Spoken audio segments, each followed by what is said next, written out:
Greetings. Welcome to the second installment of TigerHawk TV. Now, obviously, these are unedited, and obviously they're very, very rough from a productions value standpoint. I'm sure if I get into this and start doing more of it, I'll try to upgrade my technology, even if I never reach this sort of, level of professionalism we've come to expect from Glenn Reynolds and other top bloggers. Anyway, once we deal with a bit of housekeeping, I want to get to today's topic, which is the current financial crisis and my reactions to it.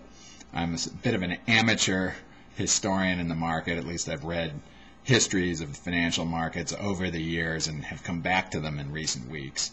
And I'm also the chief financial officer of a public company, so it's very much in my interest to stay in touch with what's going on a day-to-day basis.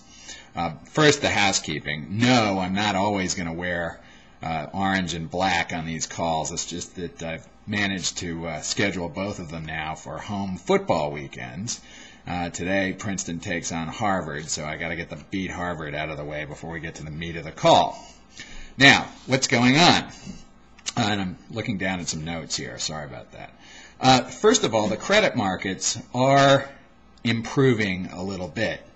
The famous TED spread, which is the spread between Treasury securities and Eurodollar interbank lending, has declined to 2.6%, 2.7% or so. That's normally about 1%, but it's down from almost 5%. So banks are increasingly willing to lend each other money. Also, the overnight interbank lending rate, LIBOR, has now fallen to 1%, meaning that there's plenty of money available, certainly compared to the crisis of the last few weeks.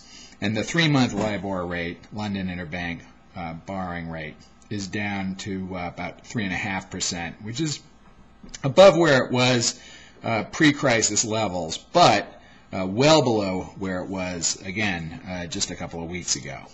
The crisis, though, such as it is, has moved to a great degree from the credit markets, which are now sorting things out, to the equity markets, which have come to realize that we're going to face a huge, possibly huge economic downturn global in scope. And they've been selling off like wild. Those of you who have been paying attention know how painful it is, but I only today summoned up the courage to look at a chart from the last month. The Dow Jones Industrial Average, which is still the thing I follow, was 25% higher. It was at 11,000 as recently as September 28th. So in under a month, it's fallen by about 2,800 points, or more than 25%. So you can see that things are getting pretty rough out there. This leads me to remember some lessons of my grandfather.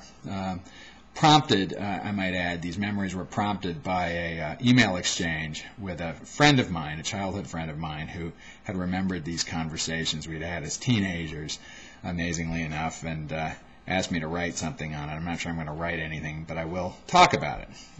One of my grandfathers worked for the Hanover Bank, which eventually became Manufacturers Hanover, for more than 40 years.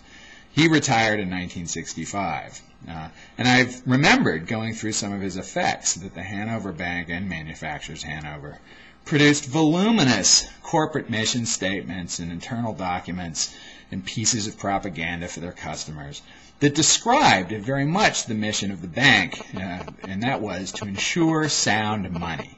Sound money and sound credit were the missions of American financial institutions 30 or 40 years ago. No longer.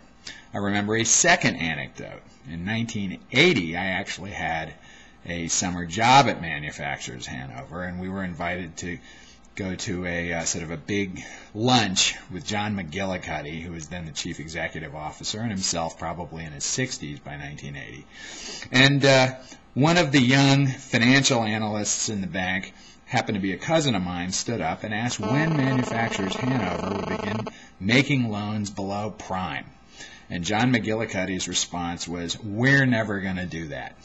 I suspect that its successor organization eventually did do that. And therefore, yet another indication of the change in the culture in American banking, and I'm sure global banking, over the last 30 or 40 years. The second lesson was from my other grandfather. he owned stocks during the 20s and saw shares that he had purchased in triple figures decline to $5 a share. He was able to keep his job, and during the course of the 30s invested his extra savings in stocks, and eventually that became an enormously smart move and turned him into at least financially comfortable man.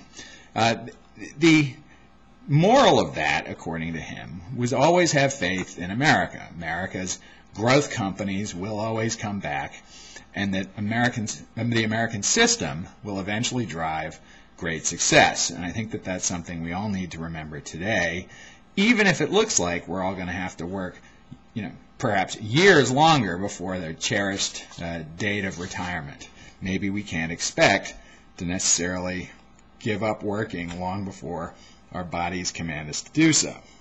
The final observation I would make is that it's very hard to see, and I've argued this in blog posts before, how regulation can prevent booms and busts. Booms occur because savvy people spot openings or opportunities in the markets, and they push on those opportunities, usually until those opportunities are not only gone, but are perhaps overdone. It's very hard to see how regulation can prevent that ex ante. In fact, it never has prevented it ex ante. There have been booms and busts in all centuries, in all economies that have been more sophisticated than mere barter or cash transactions. And the reason why these busts aren't regulated in advance, the reason why they're not prevented in advance, is that no politician wants to end a good time. Bull markets are fun. Bull markets are enormously fun, and you should enjoy them while they're going along. The thing that prevents bubbles from building, and the thing that prevents crashes that follow those bubbles, is human memory. And that's all that can prevent it. Today's 20-year-olds and 30-year-olds who are seeing their careers set back by years because of the bust on Wall Street are eventually going to come to run major corporations, control mutual funds, control large financial institutions. And those people are going to remember these times. And I suspect that for the next generation or two, we will run a very low risk of a boom or a bust, regardless of the regulatory response. That's because human memory will prevent it. But eventually, today's 20 or 30-year-olds will retire. They'll move on. They'll move on to nursing homes. They'll die. They'll forget.